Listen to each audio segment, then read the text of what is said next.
Hello students, welcome back to my channel Aparna classes. Exercise 4.3 का question number 8 तक complete हो चुका है। आज क्वेश्चन नंबर 9 से स्टार्ट करूँगी।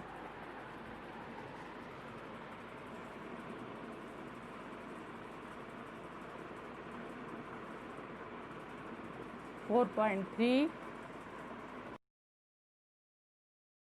और क्वेश्चन नंबर है आपके पास क्या 9। तो 9 क्वेश्चन में देखिए क्या कह रहा है। दो पानी के नल एक साथ एक हौज को 9 सही 3/8 घंटों में भर सकते हैं। बड़े व्यास वाला नल हौज को भरने में कम व्यास वाले नल से 10 घंटे कम समय लेता है। प्रत्येक द्वारा अलग अलग से हौज को भरने में लगा समय। तो देखिए इसमें क्या है कि हौज मतलब एक कोई पानी का टैंक है जिसमें दो नल जुड़े हुए हैं। एक का डायमीटर कम है और दूसरे का डायमीटर ज़्यादा है। दोनों में एक साथ पानी भरता है। स्टार्ट करते हैं दोनों पाइप। तो क्या होता है कि उसको भरने में जो इसमें समय दिया हुआ है 9 सही 3/8 घंटे लगते हैं। और कहा है कि अलग अलग, फिर कहा है कि जो कम व्यास वाला है और जो ज़्यादा व्यास वाला नल है उसको भरने में कम, क्योंकि वो ज़्यादा मोटी पाइप है इसलिए वो ज़्यादा पानी जाएगा, इसलिए उसमें क्या लगेगा, कम समय लगेगा। और जो कम व्यास वाला नल है उसको भरने में ज़्यादा, उससे भरने में ज़्यादा समय लगेगा। तो कहा है कि दोनों का अलग अलग हमको ये बताना है कि दोनों अलग अलग भरने में कितना समय लेंगे। तो देखिए मान लीजिए हमारे पास कोई ये टैंक है पानी का, ठीक है, और इस टैंक में दो पाइप लगे हुए हैं। एक ये है जिससे पानी हमारा अंदर जा रहा है और दूसरा ये है, ठीक है। तो जिससे दोनों, जब इन दोनों पाइप से एक साथ पानी आता है तो इसको पूरा भरने में हमको समय लगता है 9 सही 3/8 घंटे, ठीक है। और कहा है कि इस पाइप से जो पानी जाता है इससे भरने में ज़्यादा समय लगेगा और जब ये वाला भरेगा तो इसके कंपैरिजन में 10 घंटे का समय कम लेता है, ठीक है। तो हमको फाइंड क्या करना है कि इस पाइप से कितने घंटे लेगा ये पूरा टैंक भरने में और इस पाइप से कितना टाइम लेगा पूरा घंटा, इसको पूरा भरने में कितना घंटे का समय। तो सबसे पहले देखिए हम यहाँ क्या करते हैं, माना कम, इसके लिए निकालते हैं। माना कम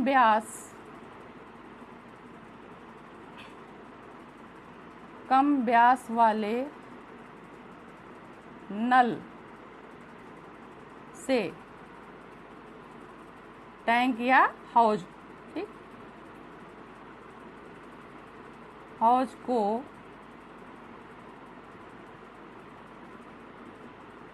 भरने में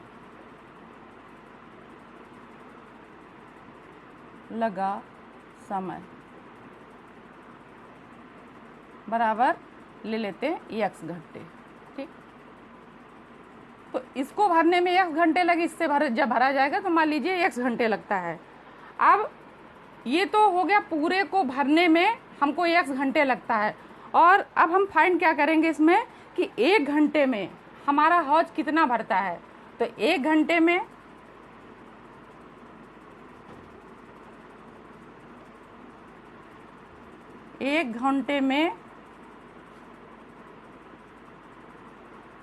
हौज में भरा पानी, तब 1 घंटे निकाल लेंगे तो क्या हो जाएगा 1/x, ठीक। ये हो गया हमारा इस पाइप के लिए जिसका क्या है, डायमीटर कम है। अब देखिए बड़े डायमीटर का क्या है, जब इससे भरते हैं तो क्या है, हमको इसके कंपैरिजन में 10 घंटे का समय कम लगता है। तो देखिए यहाँ लिखते हैं बड़े व्यास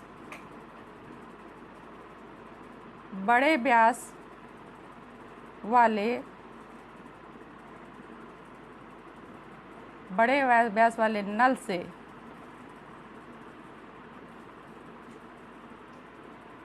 हौज को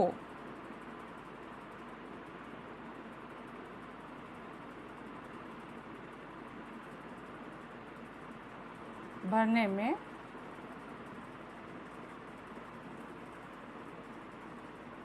लगा समय बराबर, तो क्या हो जाएगा, 10 घंटे का समय कम लेता है। क्या हो गया हमारा, x इससे कम लेता है तो x माइनस 10 घंटे, ये हो गया। ठीक, अब जैसे कि मैंने निकाला 1 घंटे में जो कम व्यास वाले है उसे भर पानी, वैसे ही इसके लिए निकालेंगे कि 1 घंटे में बड़े व्यास 1 घंटे में बड़े व्यास वाले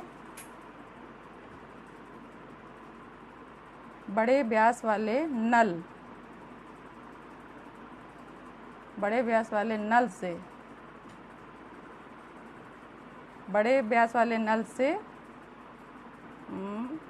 क्या लिखा है यहाँ पर, बड़े नल से भरा पानी।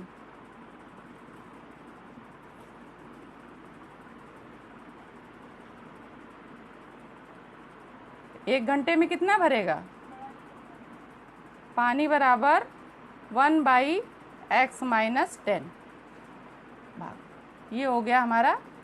ठीक, इतना आप लोगों को समझ में आ गया होगा कि इसका हमने मान लिया इससे इसके द्वारा पूरा ये जो टैंक है वो x घंटे में फिल होता है, तो 1 घंटे में कितना भरेगा, 1/x भाग। अब जो ये पाइप है जिसका व्यास अधिक है, बड़ा व्यास है, उसके द्वारा क्या होगा, इसके कंपेरिजन में x माइनस 10 घंटे हो गया। अब इसके द्वारा 1 घंटे में कितना भरा जाएगा, 1/x। तो ये हो गया हमारा ये। ठीक, ये इसकी प्रॉपर कंडीशन हो गई। अब देखिए आगे क्या है, आगे आपके पास कहा है क्वेश्चन को कि दोनों नलों को जब एक साथ भरते हैं तो हमारा कितना समय लगता है दोनों नल से।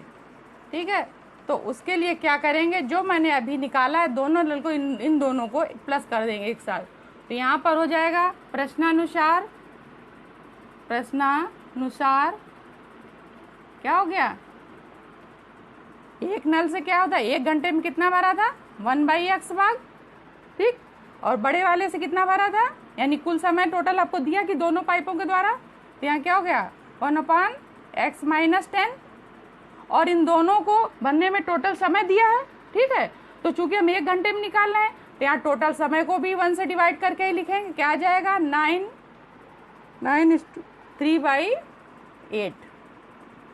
ठीक, अब जब इसको सॉल्व करेंगे तो देखिए क्या हो जाएगा, 1/x plus 1/x minus 10 is equal to, ये कितना हो जाएगा, ये हो जाएगा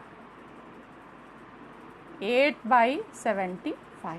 ठीक, इसका आपस में मल्टीप्लाई करेंगे, 3 को प्लस करेंगे तो ये 1/, में आ जाएगा, तो 8 ऊपर चला जाएगा, 75 नीचे आ जाएगा। तो ये आ गई हमारी कंडीशन।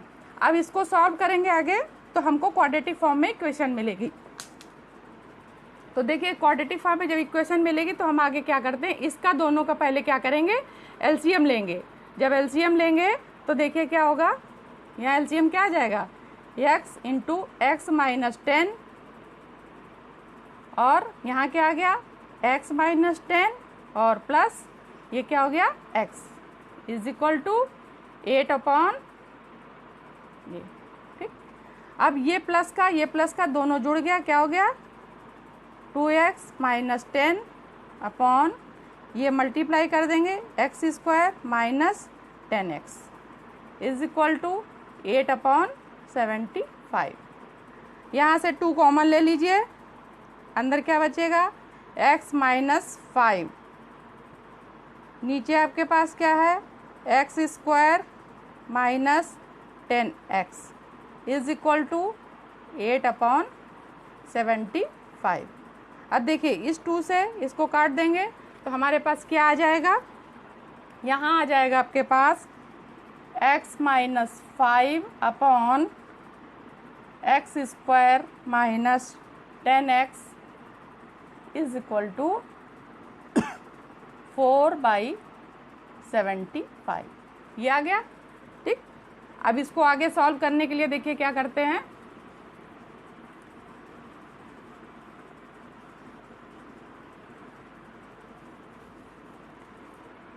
अब इसका क्रॉस मल्टीप्लिकेशन हम लोग करते हैं। तो ये क्या हो जाएगा, क्रॉस मल्टीप्लिकेशन जब करेंगे तो हो जाएगा 4x², इसका यहाँ करेंगे 4x² minus 40x is equal to 75x और माइनस 75 और इसका मल्टीप्लाई करेंगे तो कितना आता है, देखिए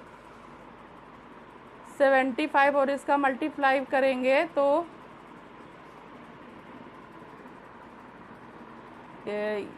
7 3 7 इसका मल्टीप्लाई किया तो ये आ गया इक्वल टू, अभी जीरो नहीं लिखेंगे, ठीक है। अब ये हमारी इक्वेशन क्वाड्रेटिक फॉर्म में देखिए आ रही है। ये हो जाएगा 4x² माइनस 40x, इसको इधर लाएंगे तो ये हो जाएगा माइनस 75x और ये इसको इधर लाएंगे तो ये हो जाएगा प्लस 375 इक्वल टू 0, ठीक है। ये हो गया, ये दोनों माइनस के हैं, प्लस हो जाएंगे। ये हो जाएगा 4x² माइनस, इन दोनों को प्लस करते हैं तो देखिए कितना हो जाएगा, ये हो जाएगा आपका 5 और 1x, ठीक है, माइनस का ही हो गया, प्लस 375 इक्वल टू 0। अब हमारे पास ये आ गया है। अब ये क्वाड्रेटिक फॉर्म इक्वेशन आ गई है। अब आगे इसको हमको सॉल्व करना है। तो सॉल्व करने के लिए क्या करेंगे, आप किसी भी मेथड से कर सकते हैं, फैक्टराइजेशन मेथड से भी कर सकते हैं और जो आपका क्वाड्रेटिक फार्मूला है उससे भी कर सकते हैं। तो देखिए हम क्वाड्रेटिक फार्मूला से ही इसको कर रहे हैं। तो कंपेरिजन करेंगे क्वाड्रेटिक इक्वेशन जो हमारी होती है किससे, ax² plus bx plus c से। तो यहाँ पर हमारा क्या हो जाएगा, a इज इक्वल टू हो जाएगा 4 and b is equal to हो जाएगा -115, ठीक, और c इज इक्वल टू हो जाएगा हमारा 375, ठीक। तो ये आ गई हमारे पास ये वैल्यू। अब फार्मूला क्या होता है, x is equal to minus b plus minus b² minus 4ac upon 2a। अब यहाँ देखिए वैल्यू रख देते हैं तो माइनस b की वैल्यू कितनी है, -115 और प्लस माइनस रूट -115 का स्क्वायर माइनस 4 इंटू a की वैल्यू कितनी है 4 एंड c की वैल्यू कितनी है 375, ठीक।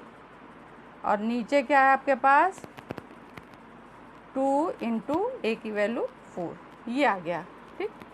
अब आगे जो है इसका कैलकुलेशन करेंगे।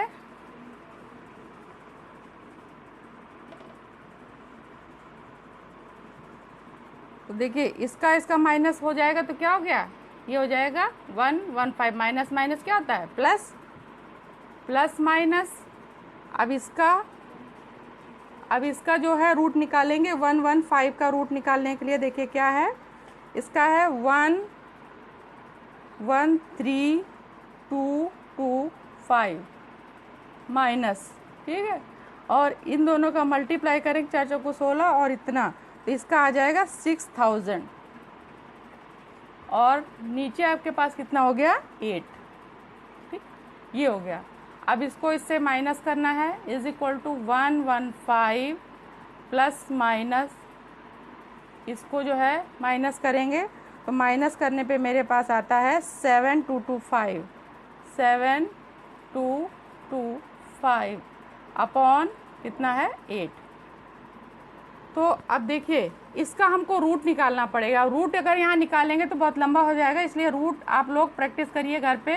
रूट में मैंने निकाल के रखा हुआ है, प्लस माइनस इसका रूट आ जाएगा 85 और ये रूट मैंने जो है आगे किसी क्वेश्चन में निकाला भी है, ठीक है।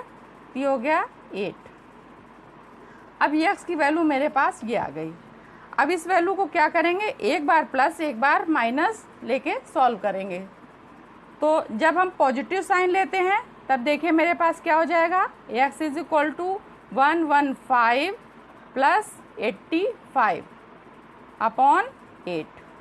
ठीक, तो इन दोनों को जब प्लस करते हैं तो हमारे पास आ जाएगा 200, नीचे आपके पास आ गया 8, और इससे इसको जब डिवाइड करेंगे तो क्या हो जाएगा, देखिए x इज इक्वल टू, इसको करेंगे 8 दूनी 16, यानी ये आ गया आपके पास 25, ये x की वैल्यू 1 ही आ गई।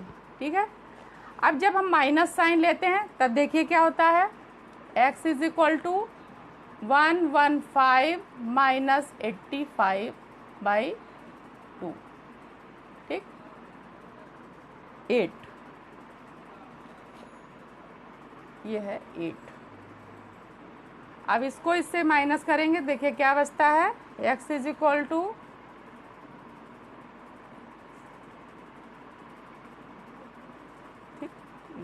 अब इससे इसको डिवाइड करेंगे तो क्या हो जाएगा, 8 त्रिक 24 और 3, ये आएगा आपके 8 त्रिक 24,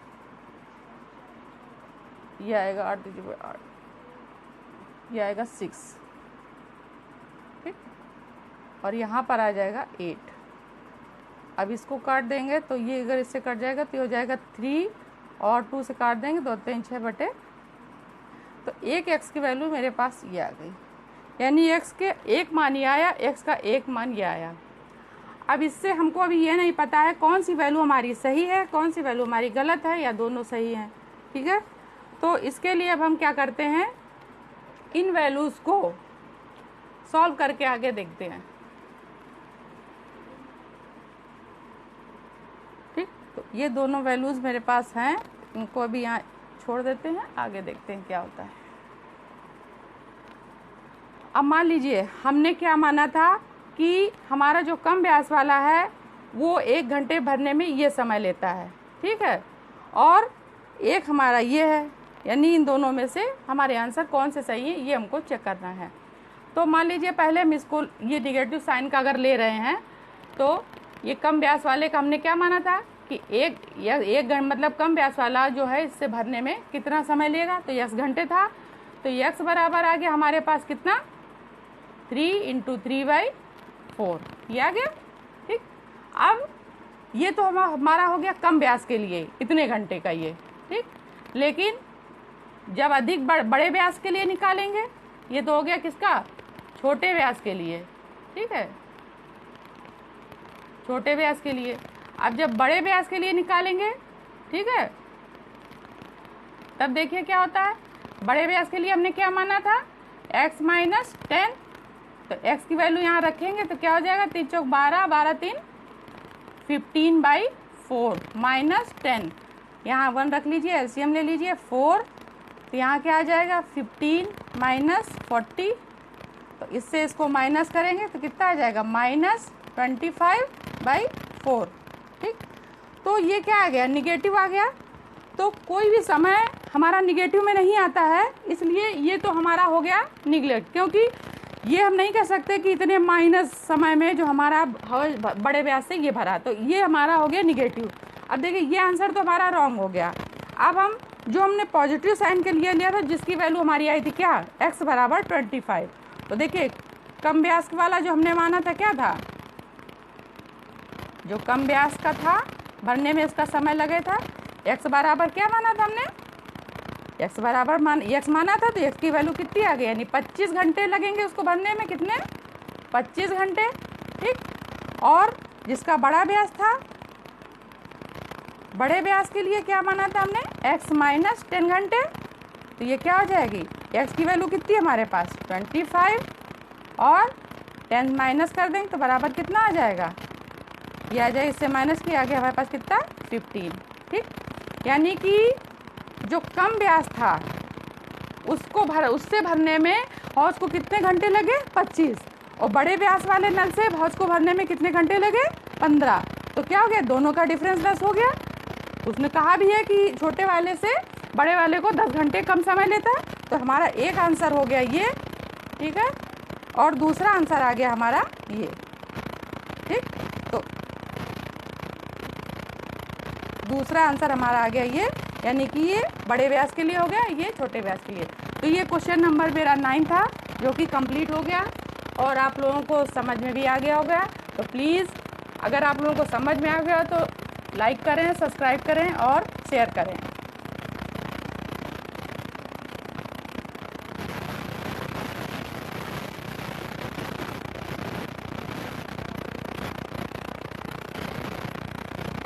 अब देखिए क्वेश्चन नंबर, ये था हमारा 9, क्वेश्चन नंबर 10 देखिए। क्वेश्चन नंबर 10 क्या है? 10 कहा है कि मैसूर और बेंगलोर के बीच के 132 किलोमीटर यात्रा करने में एक एक्सप्रेस गाड़ी सवारी गाड़ी से 1 घंटे कम समय लेती है। कोई 2 स्टेशन है, ठीक है, कहा है मैसूर से बेंगलोर।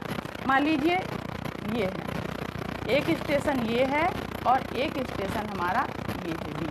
ये मैसूर है, ठीक है, और ये हमारा क्या है? बेंगलोर है ना। हाँ, ये हमारा क्या है? बेंगलोर, ठीक है। और ये डिस्टेंस पूरी दी है कितना? 132 किलोमीटर। तो यहाँ से यहाँ एक हमारी सवारी गाड़ी जाती है और एक एक्सप्रेस ट्रेन जाती है, ठीक है। तो कहा है कि जो हमारी एक्सप्रेस ट्रेन है वो सवारी गाड़ी से 1 घंटे का कम समय लेती है। क्यों लेगी? एक्सप्रेस ट्रेन थोड़ा फास्ट चल रही है तो उसको कम समय लगेगा पहुंचने में। और कहा है कि एक्सप्रेस ट्रेन की औसत चाल सवारी गाड़ी की औसत चाल से 11 किलोमीटर प्रति आवर अगर अधिक हो तो दोनों गाड़ियों की औसत चाल ज्ञात कर लीजिए। तो देखिए, अब इन्होंने सवारी गाड़ी से कंपैरिजन किया है, इसलिए हम सवारी गाड़ी को ही यहाँ पर लेट करेंगे। तो माना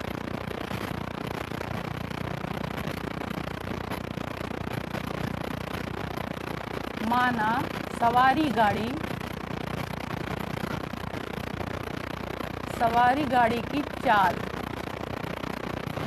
बराबर क्या हो गई? x किलोमीटर प्रति आवर, ठीक। ये हो गई सवारी गाड़ी की चाल, ठीक। अब दूरी कितनी है? दूरी कितनी दी है? वो है हमारे पास 132 किलोमीटर। ये हमारे पास डिस्टेंस हो गई है, ठीक। अब हमको चाल मालूम हो गई है और डिस्टेंस मालूम हो गई है।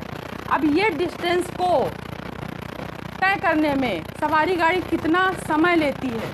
तो देखिए, यहाँ हम लिखेंगे कि 132 किलोमीटर दूरी को चलने में सवारी गाड़ी कितना समय लेती है। तो देखिए, समय का फार्मूला क्या होता है हमारे? चाल बराबर दूरी बटे समय होता है।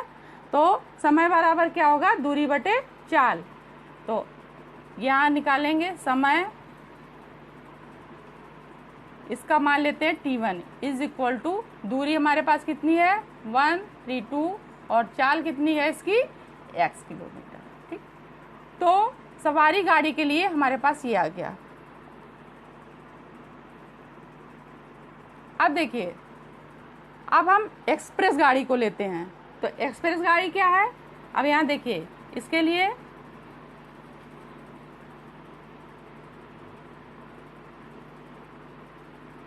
एक्सप्रेस गाड़ी की चाल क्या हो जाएगी? क्या होगी? इसकी x है और कहा है कि जो सवारी गाड़ी की औसत चाल 11 किलोमीटर अधिक लेती है। तो क्या होगा? इससे ये अधिक, ये फास्ट जाएगी तो ये कम ले रही है, और ये स्लो जाएगी तो ये ज़्यादा समय ले रही है। तो ये वाला जो यहाँ पर क्या हो जाएगा हमारे पास?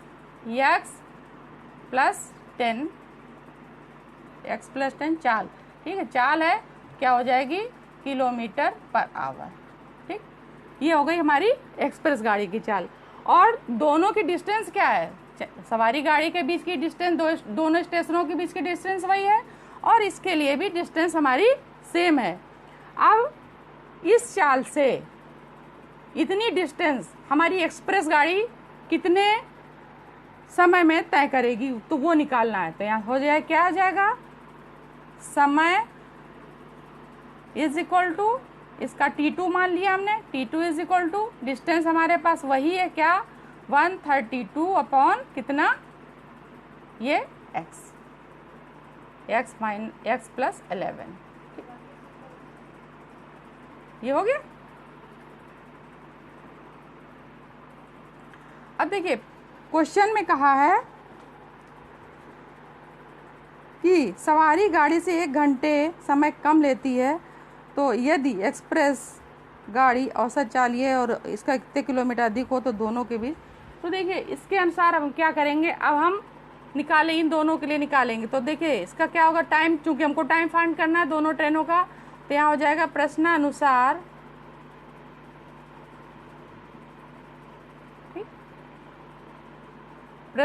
क्या करेंगे, T1 माइनस T2। अब यहाँ T1 minus T2 is equal to 1, 1 घंटे का डिफरेंस। तो T1 माइनस T2 क्यों करते हैं, देखिए अब यहाँ पर हमारे पास T1 की वैल्यू क्या है 132 बाई एक्स, माइनस इसके पास है 132 बाई एक्स प्लस 11।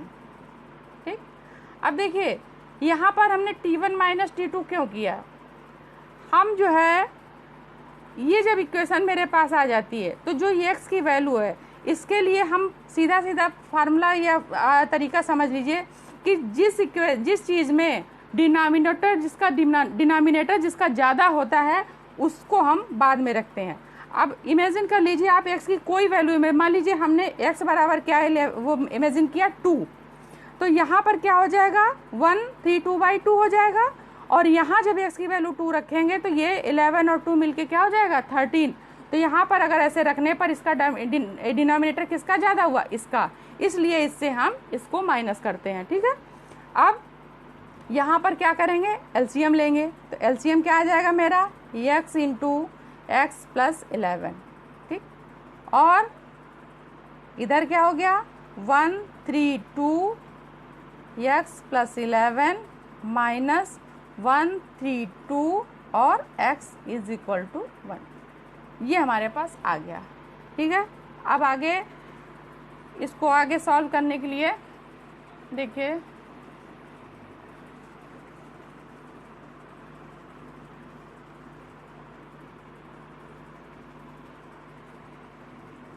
आगे जो है अब इसमें इसका मल्टीप्लाई करेंगे तो हो गया 132 x, इसका अंदर मल्टीप्लाई कर दिया, और इसका यहाँ करेंगे तो हो जाएगा प्लस 132,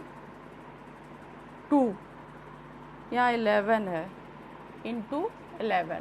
ठीक, और माइनस 132x अपॉन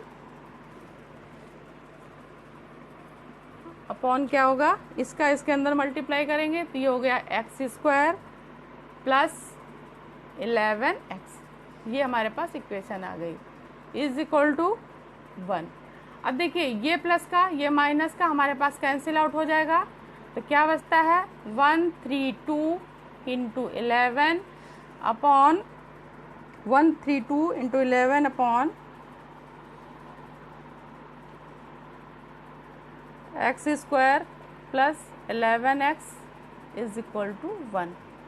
अब इसका मल्टीप्लाई करेंगे तो यहाँ आ जाएगा कितना 1452 upon x² plus 11x is equal to 1। अब इसमें क्रॉस मल्टीप्लिकेशन कर देंगे तो x² प्लस 11x और इज इक्वल टू 1452, ये आ गया। ठीक है, अब इसको इसकी प्लेस चेंज करेंगे तो x² ये हो गया प्लस 11x माइनस 14, इधर लाएंगे तो माइनस हो जाएगा 52 इज इक्वल टू 0। अब ये मेरी ये क्वाड्रेटिक इक्वेशन के फॉर्म में आ गया है। अब इसको हम जो है अगर आप इसके फैक्टर कर सकें तो आप फैक्टराइजेशन मेथड से कर लीजिए, वरना क्वाड्रेटिक इक्वेशन का जो फार्मूला है उससे, तो देखिए इसके फैक्टर करके देखते हैं तो ये हो गया हमारे पास कितना x² प्लस इसका फैक्टर आएगा 44 माइनस 33। ठीक, 44 से 33 माइनस करेंगे 11 आएगा, और इन दोनों का मल्टीप्लाई करेंगे तो ये आएगा हमारे पास। ठीक, minus 1452 is equal to 0। Bracket खोल दीजिए, X square plus 44x minus 33x minus 1452 is equal to 0। ठीक, यहाँ तक हमारे पास सॉल्व हो गया है। अब देखते हैं हमारे इस पे कॉमन क्या आता है। कॉमन लेकर इसको सॉल्व करेंगे। तो इसमें कॉमन फर्स्ट वाले इसको दो पार्ट में डिवाइड कर लेंगे। फर्स्ट टू पार्ट में कॉमन देखते हैं क्या होगा। तो देखिए ये दो पार्ट में इसको डिवाइड कर लेंगे, एक ये और एक ये। तो फर्स्ट पार्ट में कॉमन हमारा क्या है, केवल x। अंदर क्या बचेगा मेरे पास, x प्लस 44। ठीक, अब यहाँ से सबसे पहले माइनस कॉमन आएगा क्योंकि हमको अंदर प्लस लाना है, और हमारा 33 कॉमन आएगा। ठीक, तो अंदर यहाँ पर क्या बचेगा, x और माइनस कॉमन ले लिया इसलिए यहाँ प्लस हो गया, और ये आ गया 44। फैक्टराइजेशन का सबसे पहला रूल यही है कि इस कंडीशन में ये दोनों वैल्यूज हमारी क्या होनी चाहिए, सेम आनी चाहिए। अब इन दोनों में जब सेम हो गई तो इसको मैं कॉमन ले लेती हूँ 4। अब दूसरे ब्रैकेट में मेरे पास बचा x माइनस 33 इक्वल टू 0। ये हमारे पास सॉल्व होके आ गया। अब देखिए if x plus 44 equal to 0 then x is equal to क्या आ जाएगा, माइनस 44। अगर यहाँ प्लस है तो यहाँ वैल्यू कैसी आएगी, माइनस में। अब देखिए इसमें हमको क्या निकालना है, समय निकालना है। तो जो ये समय निकालते हैं, नहीं चाल निकालनी है, चाल ही तो लेट की थी हमने। ठीक है, चाल निकालनी है तो चाल जो हमारी कभी माइनस में नहीं होगी, इसलिए इस वैल्यू को क्या करेंगे, हम निगलेक्ट मान लेंगे। कभी भी स्पीड जो है निगेटिव नहीं आएगी। अब देखिए दूसरी वैल्यू हमारे पास क्या है, and x minus 33 is equal to 0। तो x बराबर क्या आ गया, 33। तो हमने क्या, सवारी गाड़ी की चाल हमने क्या मानी थी, x। ठीक है, तो ये हमारी क्या आ गई, सवारी गाड़ी की चाल आ गई कितनी। तो यहाँ देखिए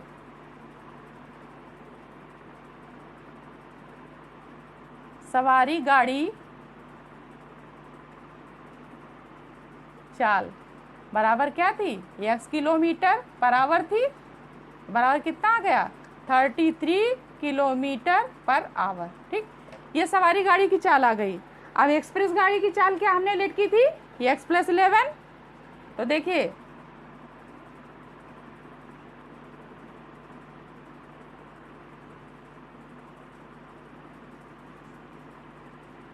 एक्सप्रेस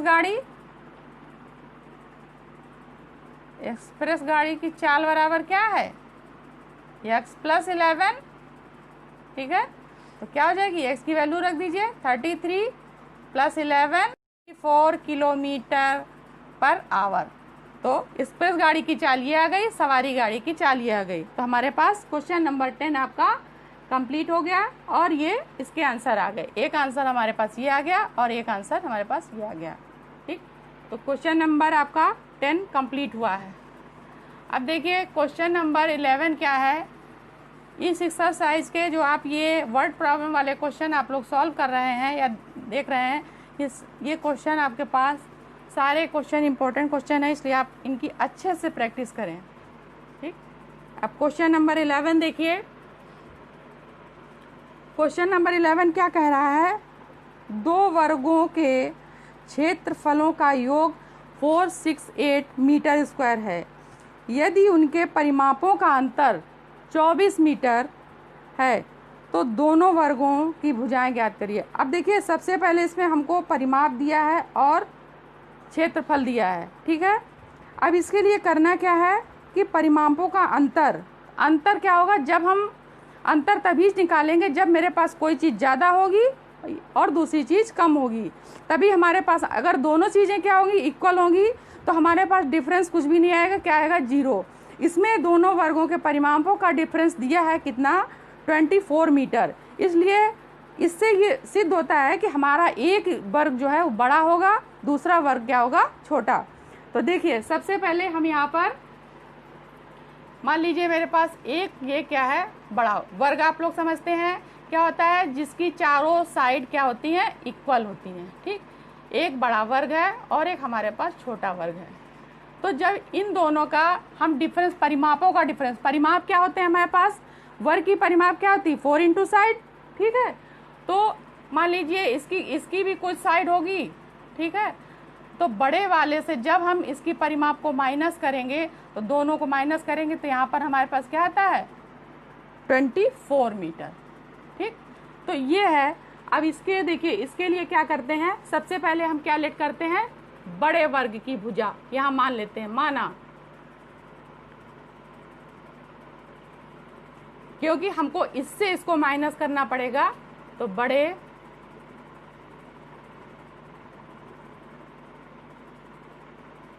वर्ग की भुजा कितनी मान लेते हैं, मान लीजिए x मीटर, ठीक है। अब परिमाप दी है मेरे पास, तो अब x के x मान ली, तो इसकी परिमाप क्या होगी, बड़े वर्ग की परिमाप क्या होगी, परिमाप बराबर क्या होता है, इसका फार्मूला 4 इंटू साइड या 4 इंटू भुजा। भुजा हमने मान ली है तो परिमाप क्या हो जाएगी 4x, ठीक है। अब देखिए इसमें कहा है कि दोनों वर्गों की परिमापों का अंतर, तो यहाँ देखिए वर्गों की परिमापों का अंतर है, वर्गों की परिमापों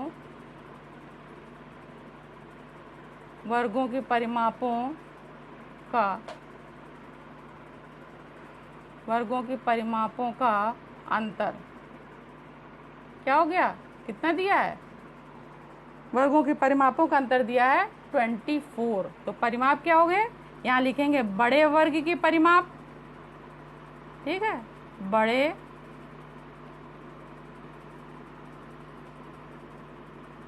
बड़े वर्ग की परिमाप माइनस छोटे वर्ग की परिमाप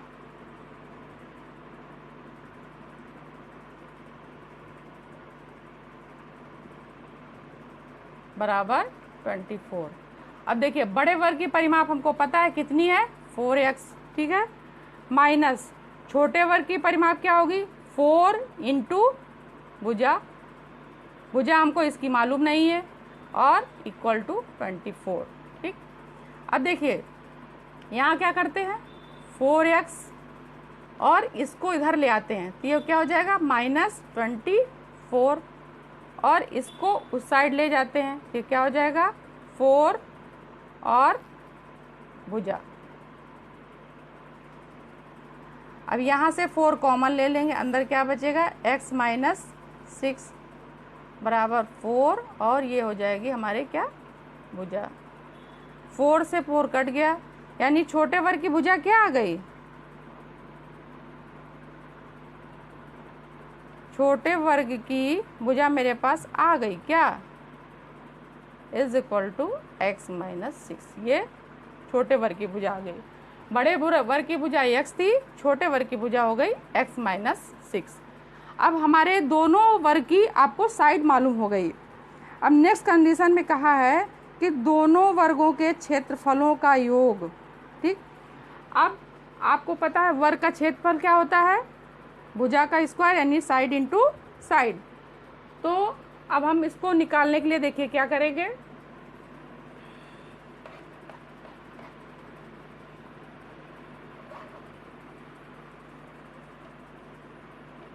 तो बड़े वर्ग छोटे वर्ग की भुजा हमारे पास ये आ गई, बड़े वर्ग की भुजा हमने मानी थी कितनी x, ठीक है। तो यहाँ लिखेंगे क्या, बड़े वर्ग का क्षेत्रफल क्या होगा, क्षेत्रफल साइड इंटू साइड, साइड कितनी थी x इंटू एक्स, ठीक। तो क्या हो जाएगा x², ये हो गया बड़े वर्ग का। अब छोटे वर्ग की क्षेत्रफल क्या होगा, छोटे वर्ग का क्षेत्रफल क्या होगा, साइड हमारे पास ये है तो साइड इंटू साइड होता है, यानी x - 6 into x - 6 equal to क्या हो गया x - 6 का होल स्क्वायर। तो ये दोनों के क्षेत्रफल आ गए। अब कहा है कि दोनों क्षेत्रफलों के योग, जो योग है वो हमारे पास दिया है 468। तो इसके लिए देखिए प्रश्नानुसार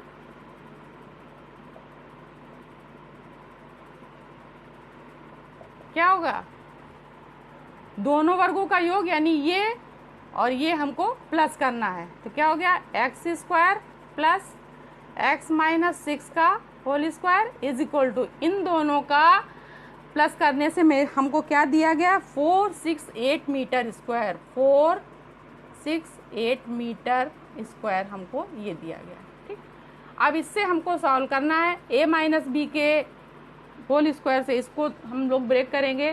तो a माइनस बी का होल स्क्वायर आप लोगों को हम बता चुके हैं, a square plus B square minus 2ab। तो देखिए ये हो गया a square plus X square, इसका स्क्वायर करेंगे क्या गया 36, माइनस इन दोनों का मल्टीप्लाई करेंगे तो 6x हो गया, डबल करेंगे तो 12x हो गया, इज इक्वल टू 468। ठीक, और ये दोनों प्लस करेंगे तो ये हो गया 2x square plus 36 minus 12x, इसको इधर ले आएंगे माइनस का 468 इक्वल टू 0। अब देखिए यहाँ पर इसके माइनस करना है, इसके साथ तो क्या हो जाएगा 2x स्क्वायर माइनस 12x। अब 36 से माइनस करेंगे, देखिए 468 और 36 को माइनस करेंगे तो ये हो जाएगा 2 और यहाँ हो गया 3 और ये हो गया 432। तो यहाँ पर आपके पास कितना आ गया, ये माइनस 432 इज इक्वल टू 0। अब हमारे पास क्या आ गई, ये इक्वेशन आ गई। अब इसमें देखिए अभी हमारे पास इसमें 2 कॉमन आ जाएगा। ठीक है, तो 2 जब कॉमन आ जाएगा तो क्या बचेगा,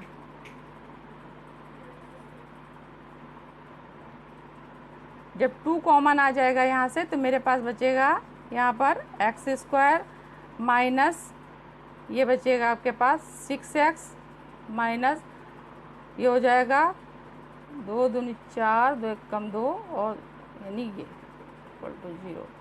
अब इस 2 को इस 0 के इधर रिप्लेस करके यहाँ डिवाइड में लाएंगे तो 0 में किसी चीज़ से डिवाइड करेंगे, आंसर हमारे पास 0 आएगा। तो फाइनली इक्वेशन आ गई मेरे पास x square minus 6x minus 216 is equal to 0। तो ये इक्वेशन हमारी आ गई कैसी, क्वाड्रेटिक इक्वेशन के फॉर्म में आ गई।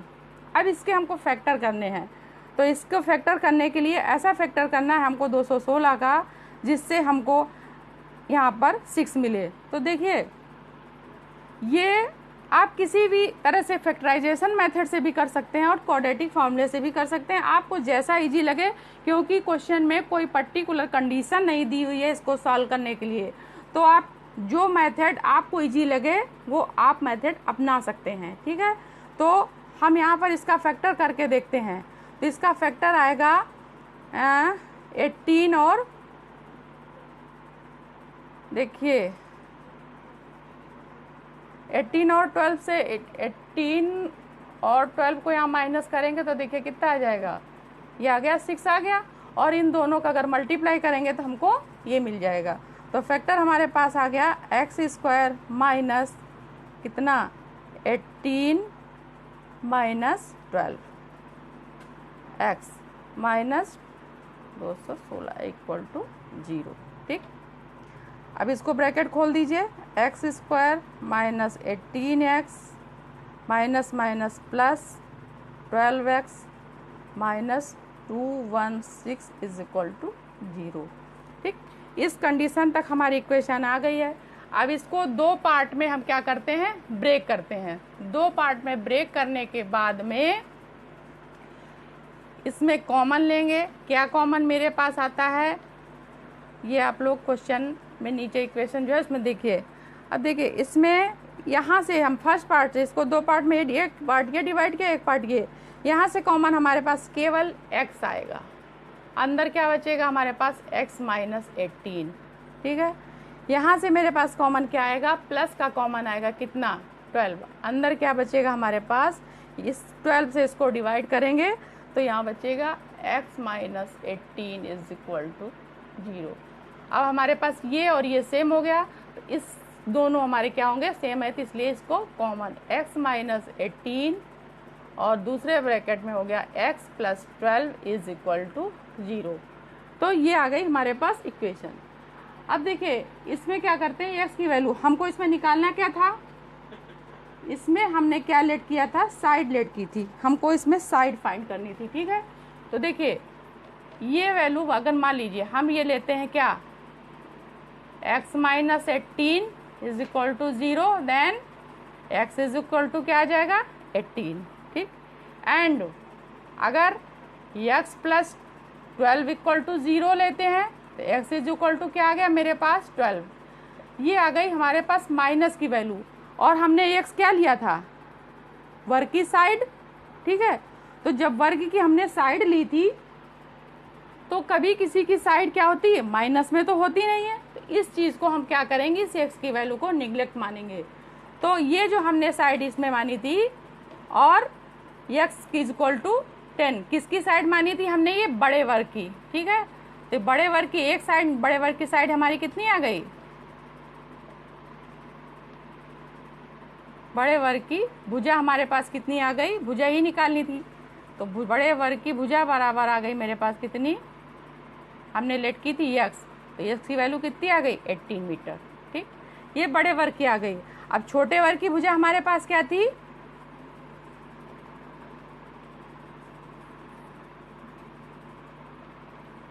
छोटे वर्ग की हमने भुजा क्या ली थी,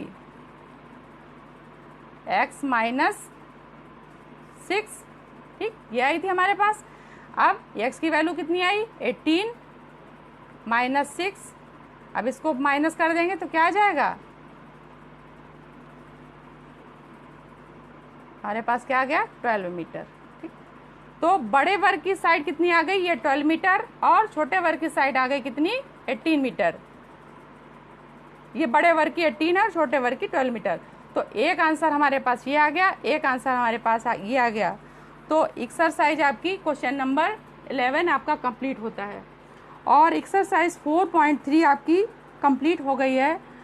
मिलते हैं नेक्स्ट वीडियो में। Thank you.